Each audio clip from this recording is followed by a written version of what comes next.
nyuma y'impaka zamaze amasaha 18 inteko ishinga amategeko ya Tunisia yemeje guverinoma ihuriweho n'impande zose yashyizweho na minisitiri w'intebe Fafa nk'uko yari yarabisabwe mu kwezi kwa mbere.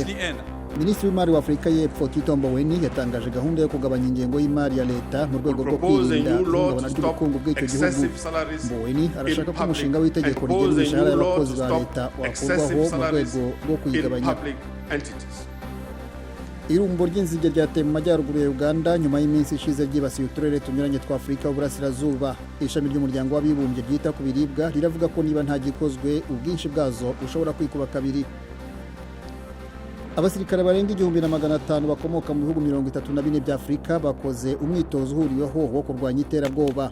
Uwo mwitozo uzwi nka Flintlock utegurwa buri mwaka n'igisirikare cya Amerika ku mugabane wa Afurika ugamije kongera ubushobozi no kunoza imibandire hagati y'ibihugu.